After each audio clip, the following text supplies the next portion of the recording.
오늘 하나님의 말씀은 이사야 3장입니다. 구약 이사야 3장 1절부터 12절까지 말씀입니다. 970페이지, 구약 970페이지 이사야 3장 1절부터 12절까지 말씀입니다.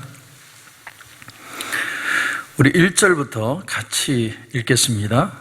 보라, 주 만군의 여호와께서 예루살렘과 유다가 의뢰하며 의지하는 것을 제하여 버리시되 곧 그가 의지하는 모든 양식과 그가 의지하는 모든 물과 용사와 전사와 재판관과 선지자와 복술자와 장로와 50부장과 귀인과 모사와 정교한 장인과 능란한 요술자를 그리하실 것이며 그가 또 소년들을 그들의 고관으로 삼으시며 아이들이 그들을 다스리게 하시리니 백성이 서로 학대하며 각기 이웃을 잔해하며 아이가 노인에게 비천한 자가 존귀한 자에게 교만할 것이며 혹시 사람이 자기 아버지 집에서 자기의 형제를 붙잡고 말하기를 내게는 겉옷이 있으니 너는 우리의 통치자가 되어 이 폐허를 내 손아래에 두라 할 것이며 그날에 그가 소리를 높여 이르기를 나는 고치는 자가 되지 아니하겠노라.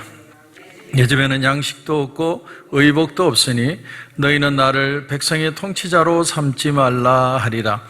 예루살렘이 멸망하였고 유다가 엎드러졌으면 그들의 언어와 행위가 여호와를 거역하여 그의 영광의 눈을 범하였습니다.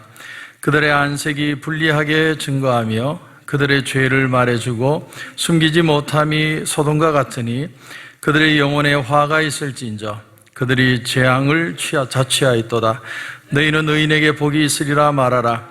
그들은 그들의 행위의 열매를 먹을 것이며 악인에게는 화가 있으리니 이는 그의 손으로 행한 대로 그가 보응을 받을 것임이니라.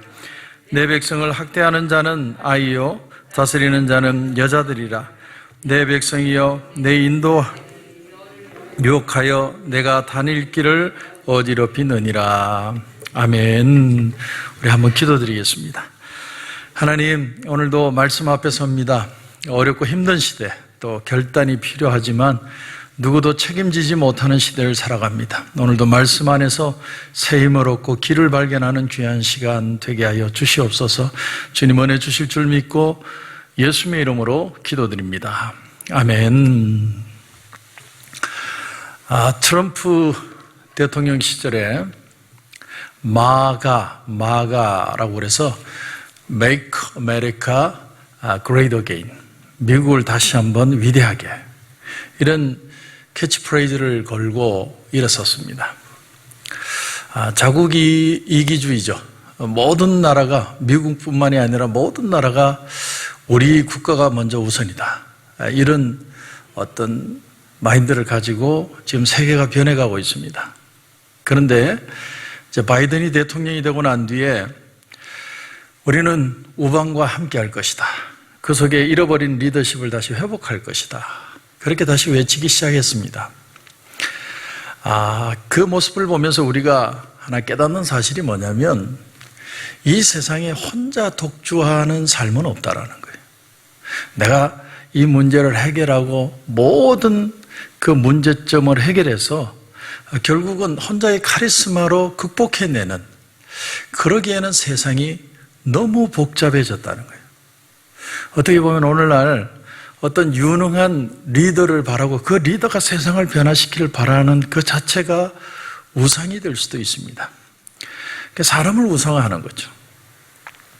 그런데 오늘 본문을 보면 우리는 특별히 두 구절을 좀 보고 싶은데 6절, 7절, 이게 어느 시점인지, 이게 이루어진 일인지 앞으로 언제 일어날 일인지 그것을 우리가 정확히 알 수는 없지만 6절, 7절을 보면 혹시 사람이 자기 아버지 집에서 자기 형제를 붙잡고 말하기를 내게는 겉옷이 있으니 너는 우리의 통치자가 되어 이 폐허를 내 손아래 두라 할 것이면, 이 말은 리더십의 위기가 닥친다는 거예요. 리더십의 위기가 닥쳐서 얼마나 리더할 사람이 없으면 옷이라도 제대로 입은 사람이 있으면 우리 리더가 되어달라, 이렇게 사람들이 요구를 한다는 겁니다. 너무나 힘들고 어려운 시대, 누구도 자신 없어 하는 시대. 그래서 좀 옷이라도 변변히 입고 있으면 우리 리더가 좀 돼주십시오.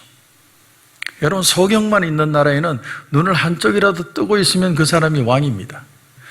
이처럼 리더십이라는 게 상대적인 거죠. 모두가 소경이에요.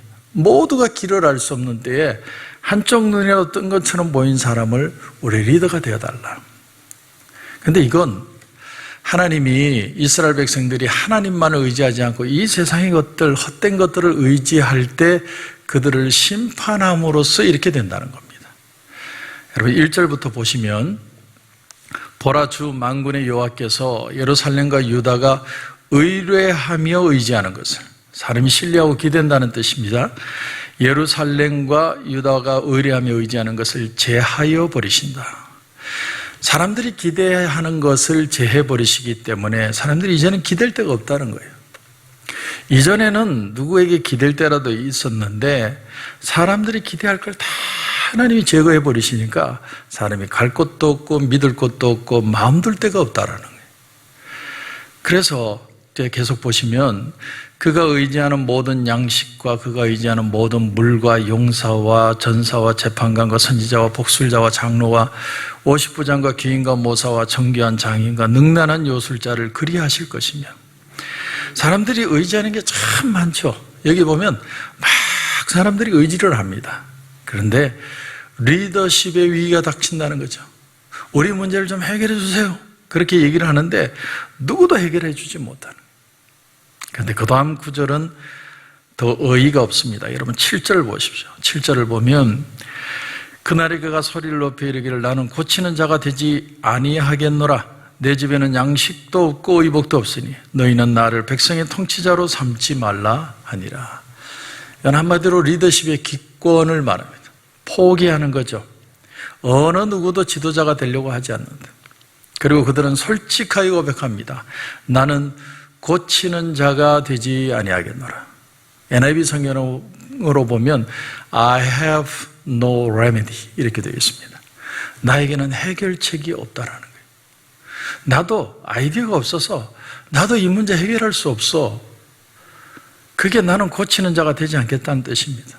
지금의 문제는 너무 어렵고 어느 누구도 고칠 능력이 없기 때문에 나는 지도자가 되지 않겠다는 거예요. 여러분 맞는 얘기죠. 이 코로나 사태를 해결할 사람이 어느 누구도 없습니다. 그냥 해결한다고 말을 할 뿐이지 정말로 해결할 사람은 없습니다. 또 터지고 또 터지고. 왜냐하면 인간 그 문제 자체가 해결책이 없다는 거예요. 왜 그러느냐? 인간이기 때문에. 인간이 인간의 문제를 풀어줄 수 없다는 거예요. 인간의 문제가 얼마나 복잡하고 얼마나 힘든지 이 문제를 풀어낼 사람이 없다는 거예요.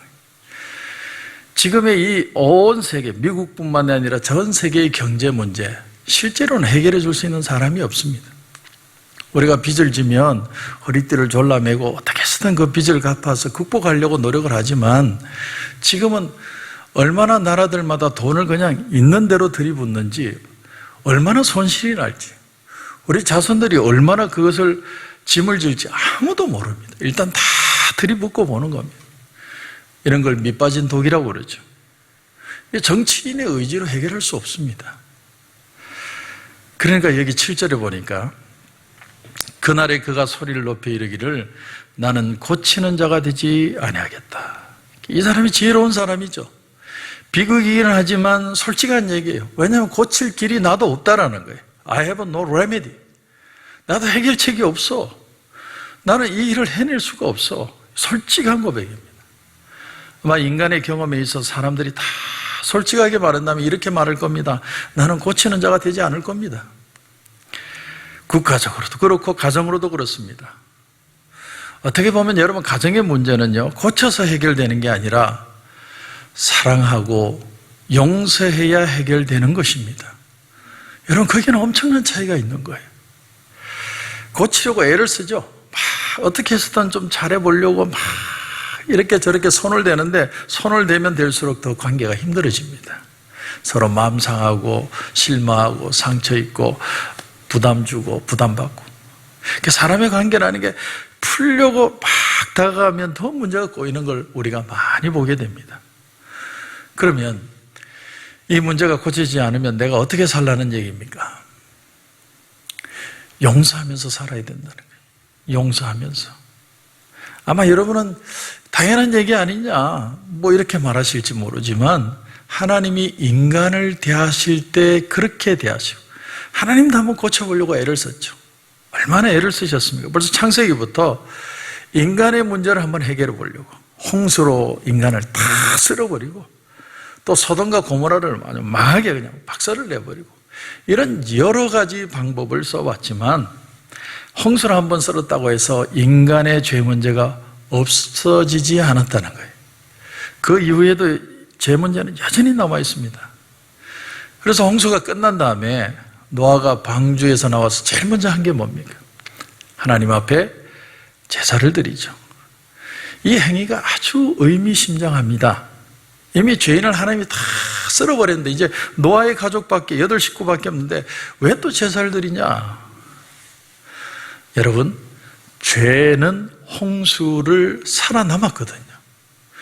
죄인들은 죽였는데 죄는 홍수를 살아냈습니다. 그래서 하나님 앞에 제사를 드리는 거예요. 이전에 죽었던 사람들을 위해서 제사를 드리는 게 아니라 앞으로 살아갈 사람들을 하나님 용서해 달라고 제사를 드리는 겁니다. 사람들은 다 크든 작든 모두가 다 죄 문제를 해결할 수 없는 거죠. 그래서 하나님이 결국 결정하시는 방법이 뭡니까? 예수 그리스도를 이 땅에 보내셔서 독생자 예수 그리스도를 믿는 자마다 하나님이 용서하시는, 용서할 수 있는 길을 열어놓으신 겁니다. 여러분, 예수님을 믿으면 우리가 변화되는 부분도 있습니다. 우리가 그걸 부인할 수 없죠. 보라, 나는 새로운 피조물이라. 이전 것은 지나갔으니 보라, 새 것이 되었도다. 우리 안에 성령이 계시고 우리가 말씀대로 살고자 하는 그런 은혜를 주시고 하나님 말씀대로 살려고 막 애를 씁니다. 근데 인간은요, 그렇게 애를 쓰면 쓸수록 잘하는 것 같은데 어느 날 또 팍 쓰러져요. 가다가 또 쓰러지고 그러면 자기가 자기 자신의 모습에 낙심합니다. 그래서 나중에는 자포자기하는 사람들이 많아요. 그러면 예수님이 오셔서 이루신 일이 뭐냐? 죄인들이 용서받을 수 있는 길을 열어놓으신 거예요. 내 힘으로 안 되니까 예수 그리스도의 능력으로, 예수 그리스도의 보혈로, 예수 그리스도를 의지함으로 하나님의 용서하심을 받고자 하는 마음. 인간이 스스로 한번 변해보려고 하고 발버둥 치고 해결해 보려고 노력을 했지만 주님은 우리에게 뭐라고 말씀하시냐면 예수 믿고 나오면 의의 옷을 우리에게 입혀주시겠다는 거예요. 의의 옷을 입혀주시겠다. 그러니까 의의 옷이라는 건 여러분 선물입니다. 선물. 마치 요나단과 다윗이 정말 친구였는데 요나단은 왕자고 다윗은 아무것도 아닙니다. 목동입니다. 그런데 요나단이 자기 옷을 벗어서 다윗에게 입히는, 겉옷을 입히는, 그것이 바로 하나님이 의로 우리를 옷 입히시는 것을 예표하는 것입니다. 다윗은 왕자도 아니고 아무것도 아니었는데 왕자가 자기 입던 옷을 벗어서 다윗에게 준 겁니다. 이처럼 죄인이 구원받을 수 있는 길은 죄인이 무슨 개가천선을 해서 도덕적으로 다시 변화되어서 인간이 되고 그렇게 해서 구원을 받게 된다면, 받을 수 있다면 이 세상 사람들은 다 실패합니다. 그래서 예수님이 어떻게 했냐면 당신의 옷을 벗으셔서, 의의 옷을 벗으셔서 당신은 죄인들을 위해 십자가에 달려 죽으시고 당신의 옷을 벗어서 우리를 다 덧입혀주는 거예요. 그 사랑의 옷으로 덧입혀주는 거예요.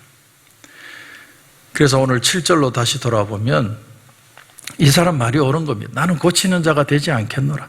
I have no remedy. remedy라는 말은 주로 약에 쓰이죠. 천식 remedy, 위장병 remedy, 알러지 remedy. 그러니까 사람의 질병에 대한 치유책으로 remedy라는 말을 쓰는데 이 사람이 지금 올바른 고백을 하는 겁니다.